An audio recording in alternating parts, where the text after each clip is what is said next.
अस्सलाम वालेकुम to all of you. मैं उम्मीद करता हूँ कि आप सब खैरियत से होंगे और लास्ट दो जो सेशन हो गए हैं हमारे, उम्मीद है कि वो आपको बहुत अच्छे से समझ भी आए होंगे। इसी तरह आज का जो हमारा टॉपिक है उसमें कुछ चीज़ें डिस्कस करेंगे। फर्स्ट ऑफ ऑल, डिसेंट्रलाइज क्या होता है, सेंट्रलाइज क्या होता है, उसके बाद डिस्ट्रीब्यूटेड क्या होता है, और हम लोग ये तीनों टॉपिक्स क्यों समझेंगे।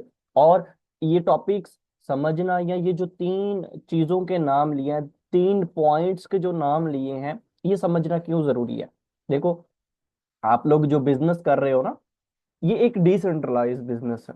ठीक है। इस तरह जब आप ऑनलाइन बिजनेस करते हो, जब आप ऑनलाइन की दुनिया में आ जाते हो ना, तो उस फील्ड के अंदर, उस दुनिया के अंदर आपको डिफरेंट रंग के बिजनेस मिलते हैं, आपको डिफरेंट टाइप्स के बिजनेस मिलते हैं, आपको डिफरेंट स्ट्रेटजीज के बिजनेस मिलते हैं, डिफरेंट जो है वो अपॉर्चुनिटीज मिलती हैं आपको। अब उनमें से आपने अपने लिए वो अपॉर्चुनिटी चूज करनी होती है जो आपके लिए बेहतर है। जैसे आज से 3 साल पहले मैंने स्टेप लेते हुए डरा था, मुझे लगता था फेक है, फ्रॉड है, स्कैम है। इसी तरह आपके माइंड के अंदर भी ये चीज होगी कि जब आपने मुझे पेमेंट सेंड की थी अपने लेवल्स एक्टिवेट करने के लिए, उस दिन डर होगा। इसी तरह आज जो चीज मैं आपको क्लियर करने वाला हूं, ये आपके इस बिजनेस की बुनियाद है।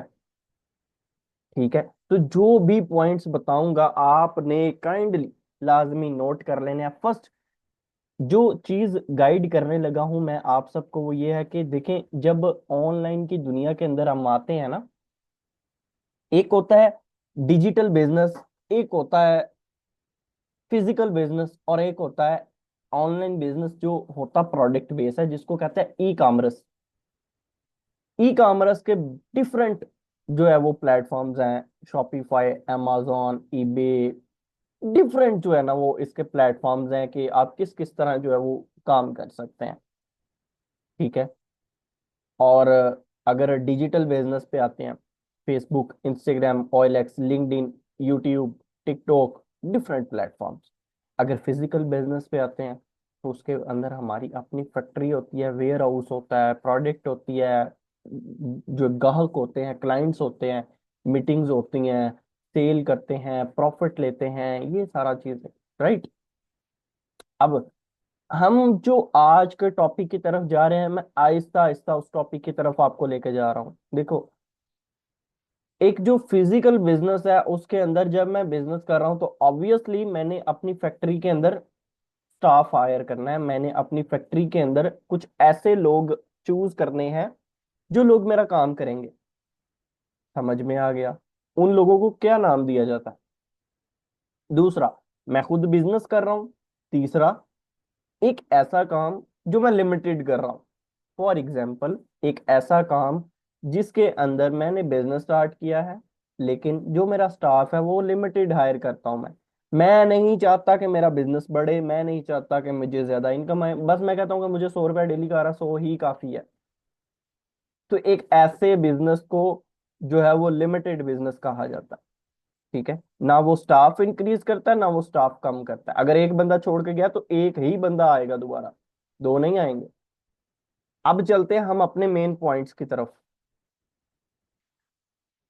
हमने जिस दिन अपने ऑनलाइन बिजनेस की जर्नी स्टार्ट की थी, उस दिन हमें सेंट्रलाइज, डिसेंट्रलाइज और डिस्ट्रीब्यूटेड सिस्टम के नाम भी नहीं पता थे। अब कुछ टाइम गुजरता है, हमारे मेंटोर्स हमें रेगुलर मीटिंग देते हैं, तो उसमें हमें एक चीज बता देते हैं कि सेंट्रलाइज क्या होता है, डिसेंट्रलाइज क्या होता है, डिस्ट्रीब्यूटेड क्या होता है, और हमारा बिजनेस क्या है। अब बेसिकली सेंट्रलाइज की एग्जांपल मैं देता हूँ। एक ऐसा बिजनेस जिसके अंदर आप एज ए जॉबियन हैं और मंथली सैलरी ले रहे हैं, और फिक्स टाइम पे आपने काम करना है। Let's suppose 9 to 5 PM। अगर आप काम नहीं कर रहे, आपका बॉस आपको उठा के बाहर मारेगा और वो आपको सैलरी भी नहीं देगा। एक ऐसा काम जिसके अंदर आप जॉब कर रहे हैं, तो उस काम को ऑनलाइन में सेंट्रलाइज बिजनेस कहा जाता है। एक ऐसी वेबसाइट जिसका भागने का डर कभी भी हो सकता है। रिसेंटली जो इतनी बड़ी वेबसाइट भाग गई है, ठीक है। इस तरह ऑनलाइन बिजनेस के अंदर, ऑनलाइन फील्ड के अंदर इतने स्कैम्स होते हैं, लोग इतना ज्यादा डरते हैं कि मैं आपको क्या बताऊं, जिस वजह से वो हमारे पे भी ट्रस्ट नहीं करते कि आप भी स्कैमर हो, आप भी फ्रॉड करते हो, आप भी ये हो। अब बेसिकली होता क्या है, होता ये है कि जो ये फेक वेबसाइट्स होती हैं ना, ये होती हैं सेंट्रलाइज। इनके पीछे एक बंदा बैठा होता है जो इस वेबसाइट को रन कर रहा होता है, और जब उसके पास थोड़े से पैसे आ जाते हैं, वो कभी भी फरार हो जाता है मार्केट से। एक चीज मेरी याद रखिएगा, जो सगा भाई होता है ना, जब बात आ जाए ना प्रॉपर्टी की, विरासत की, जमीन की, विरासती सामान की, तो इतना कुछ देख के दिल बेईमान हो जाता है। तो ये तो फिर छोटा सा सिस्टम है जहां से लोग एक वेबसाइट बनाते हैं और इतना अच्छे से स्कैम करके भाग जाते हैं।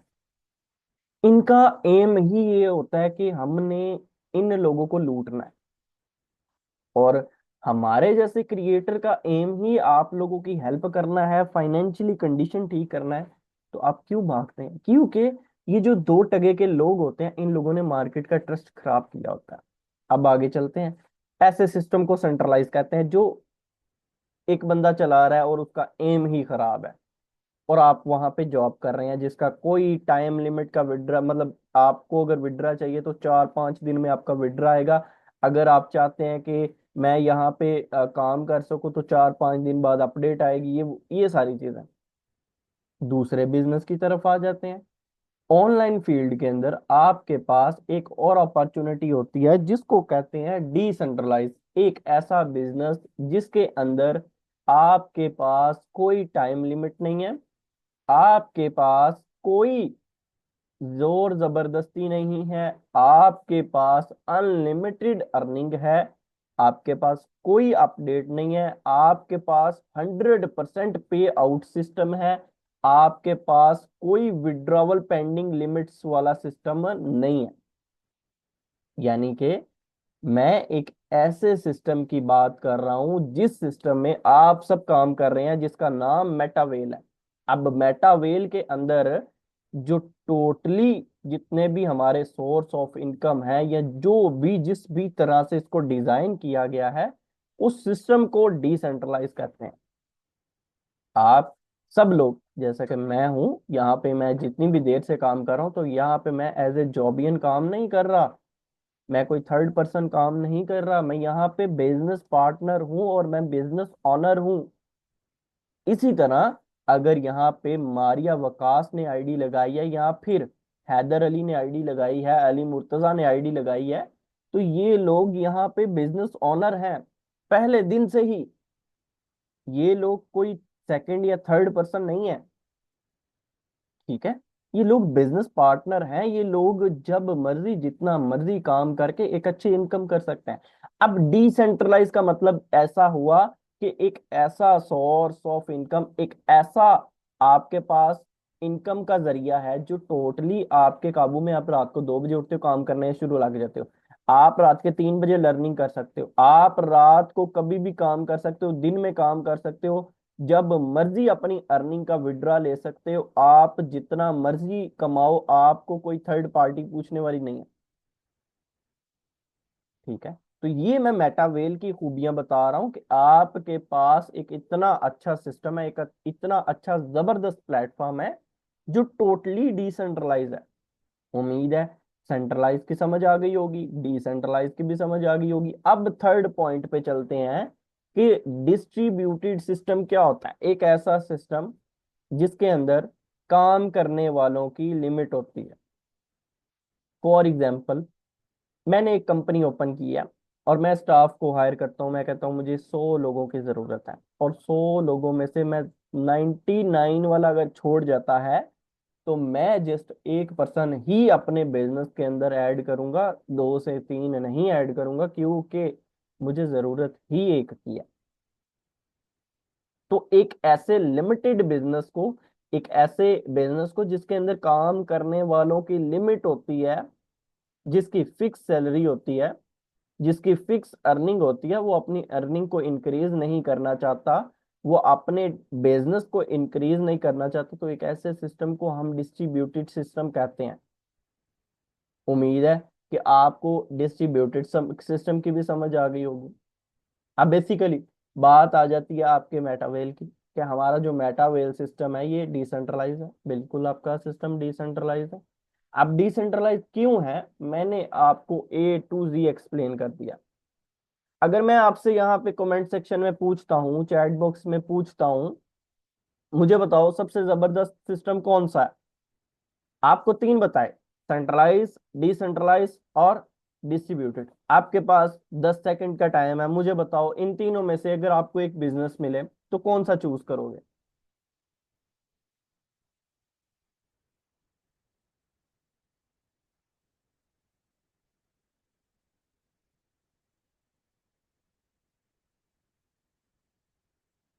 ऑब्वियसली सब लोग कह रहे हैं डिसेंट्रलाइज, क्योंकि अक्लमंदी इसी में है कि एक ऐसे बिजनेस को चूज किया जाए, एक ऐसे कारोबार को चूज किया जाए जो टोटली आप खुद हैंडल कर रहे हैं, जिसके अंदर आप खुद बिजनेस क्रिएटर हैं, आप खुद बिजनेस ऑनर हैं, आप हर चीज को खुद हैंडल कर रहे हैं।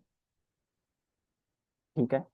तो उम्मीद करता हूं कि आज के इस सेशन के अंदर आपने 3 पॉइंट्स सीख लिए होंगे, और आने वाले वक्त में कभी बुरा वक्त आता है, आप इस सिस्टम को स्किप कर देते हैं, तो आने वाले वक्त में किसी अदर बिजनेस करने का भी मूड बना ना, तो ये 3 पॉइंट्स याद रख के और वेरीफाई करके बिजनेस को ज्वाइन करना कि मेरे लिए कौन सा बेहतर है। ठीक है। उम्मीद है कि आपको मेरी बात की समझ आ गई होगी। अभी रिकॉर्डिंग कर देता हूँ स्टॉप, अगर आपका कोई क्वेश्चन है तो आप कर सकते हैं।